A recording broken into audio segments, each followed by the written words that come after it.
Indoor నీటి కాలుష్యం ఘటనలో మృతుల సంఖ్య 10కి చేరింది. మరో 100 మంది పరిస్థితి సీరియస్ గా ఉన్నట్లు తెలుస్తోంది. డ్రింకింగ్ వాటర్లో మురుగునీరు కలవడంతోనే ప్రమాదం జరిగిందని తెలిపింది ప్రభుత్వం. మధ్యప్రదేశ్ సర్కార్ మంచినీటిని కాకుండా ప్రజలకు విషం పంపిణీ చేస్తోందని ఫైర్ అయ్యారు ఎల్ఓపీ రాహుల్.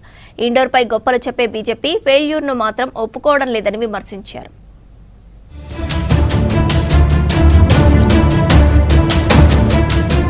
మధ్యప్రదేశ్లోని ఇండోర్లో కలుషిత నీరు తాగిన ఘటన తీవ్ర విషాదంగా మారుతోంది. ఇప్పటి వరకు 10 మంది మరణించగా 1100 మందికి పైగా అస్వస్థతకు గురయ్యారు.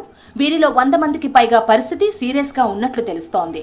డ్రైనేజ్ లో డ్రింకింగ్ పైప్ లైన్ లీకేజ్ కావడమే ప్రమాదానికి కారణమని తెలిపింది మధ్యప్రదేశ్ ప్రభుత్వం.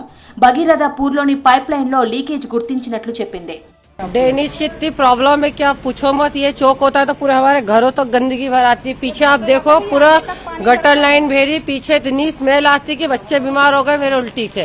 दिक्कतें आ रही, घर में बीमार पड़ रहे हैं बच्चे, दवा गोली ला रहे हैं अस्पतालों से।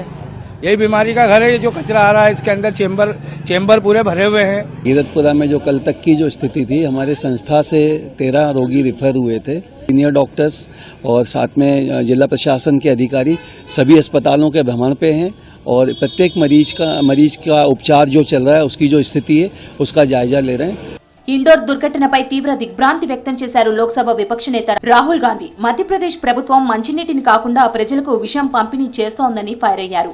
తాగునీటిలో మురుగునీరు ఎలా కలిసిందని బీజేపీ ప్రభుత్వాన్ని నిలదీశారు. నీరు కలుషితం కాగానే సరఫరా ఎందుకు ఆపలేదని ప్రశ్నించారు. బాధితులకు సాయం చేయడం మరచిన బీజేపీ నేతలు అహంకారపూరిత ప్రకటనలు చేస్తున్నారన్నారు రాహుల్.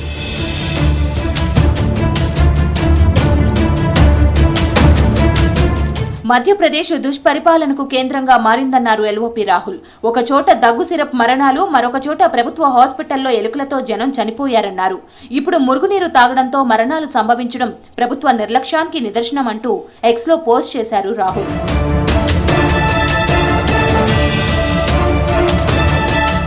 ఇండోర్ను క్లీన్ సిటీగా మార్చామని గొప్పలు చెప్పుకునే బీజేపీ ఫెయిల్యూర్ను మాత్రం ఒప్పుకోవడం లేదన్నారు కాంగ్రెస్ నేత జయరాం రమేష్.